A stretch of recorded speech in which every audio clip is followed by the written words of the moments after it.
Hi, this is Hal Kempfer, retired Marine Corps intelligence officer, host of the Strat podcast, and I'm going to talk to you about three things involved with the current controversy with the Secretary of Defense, Pete Hegseth. Number one, Signalgate 2.0. A second chat room was discovered. If you recall, the first chat room was where they were talking about things that are normally classified, such as time over target with F-18s over enemy territory, dropping bombs, launching from aircraft carriers, and some other things. And someone, not Secretary Hegseth, had invited in, obviously someone they thought was someone else, but they invited in a top journalist. That was embarrassing. Now there is a discovery of a second chat room, this one involving his brother was in there, his personal lawyer, his wife was part of it.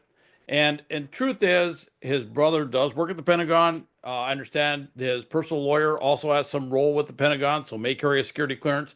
And his wife may carry a security clearance, but it was still seems inappropriate they'd be talking about the same sort of things over Signal, which is a commercial application. So this Signal chat thing is not going away. Number two, there is disarray in his office. Three people, very senior, very close to him, personal aides, not part of the Pentagon bureaucracy, if you will, but people that he brought in, were suddenly marched out of the building, placed on administrative leave, at least ostensibly, and then it turns out the three were fired. His chief of staff was forced to resign.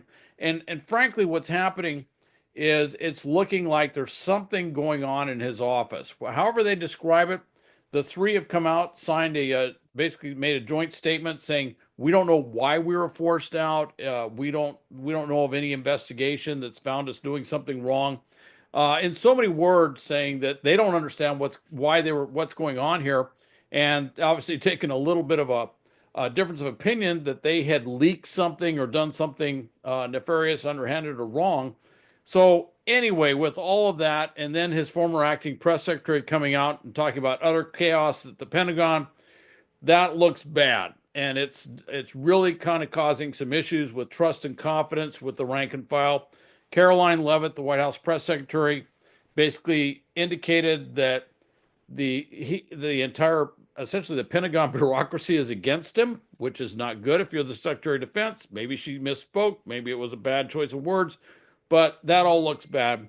Finally, um, if you look at what's happening there, he is during his tenure, you have seen a number of senior military officers, the chairman of the Joint Chiefs, amongst others, who have been relieved, forced to retire, in so many words. And there's been a number of senior officers, I think 10 flag and general officers have been forced to retire. This has caused a little bit of concern everywhere. Also, some of the policies, for example, going against the DEI.